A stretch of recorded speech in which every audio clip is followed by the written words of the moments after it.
I've been able to really follow what we call the three shields, and that is run a clinical practice, do research, and teach. It's difficult to do all three. It's like trying to ride three horses at once. But I have been able to do that. So I enjoy my clinical practice. I enjoy seeing patients, but I really do enjoy research and the ability to collaborate with other people.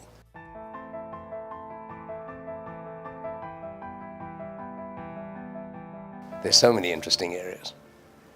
And I have focused on a number, and I don't really know that I could say that I have a favorite topic. I think that in terms of my own research and the group that I've worked with at Mayo, we've done a lot of work in atrial fibrillation, particularly in the natural history of atrial fibrillation. Also had a major interest in hypertrophic cardiomyopathy, and I've been lucky to spend my career in the coronary care unit during the era of reperfusion therapy. I mean, one of the great advances in the 1980s, or maybe even earlier, was the ability to dissolve clots with thrombolysis followed by primary PCI. I think my other interests have been in clinical electrophysiology, and I've always been interested in the outcomes of surgical versus medical techniques for chronic coronary disease as opposed to acute coronary disease. I think those have been my 5 major areas of interest, and more recently, in the last 10 years, I've become interested in clinical aspects of stem cell therapy.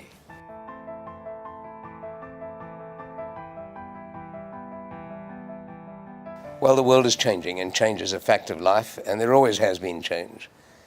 And the message for everybody is you have to adapt. I think one of the major challenges that we face is time. There is no doubt that there's pressure to see more patients. The patient population is enlarging as the patient population ages. There is more documentation. And the development of the electronic medical record in some ways is a huge advantage, but it takes time. At the same time, the science has never been more interesting, never been more exciting. And I think this applies to all knowledge. You know, probably what we learn in the next 5 years will be more than we learned in the last 20, and so it'll go on.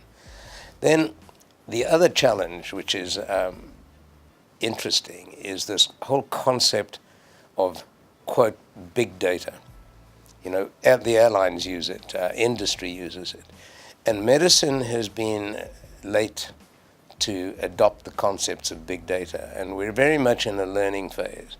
And one of the challenges, it's not just for physicians, but out there, someone is going to have to make this interpretable to us, because we doctors, we're not computational mathematicians.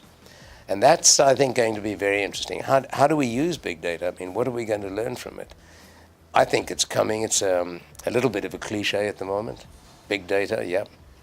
But it will be a challenge.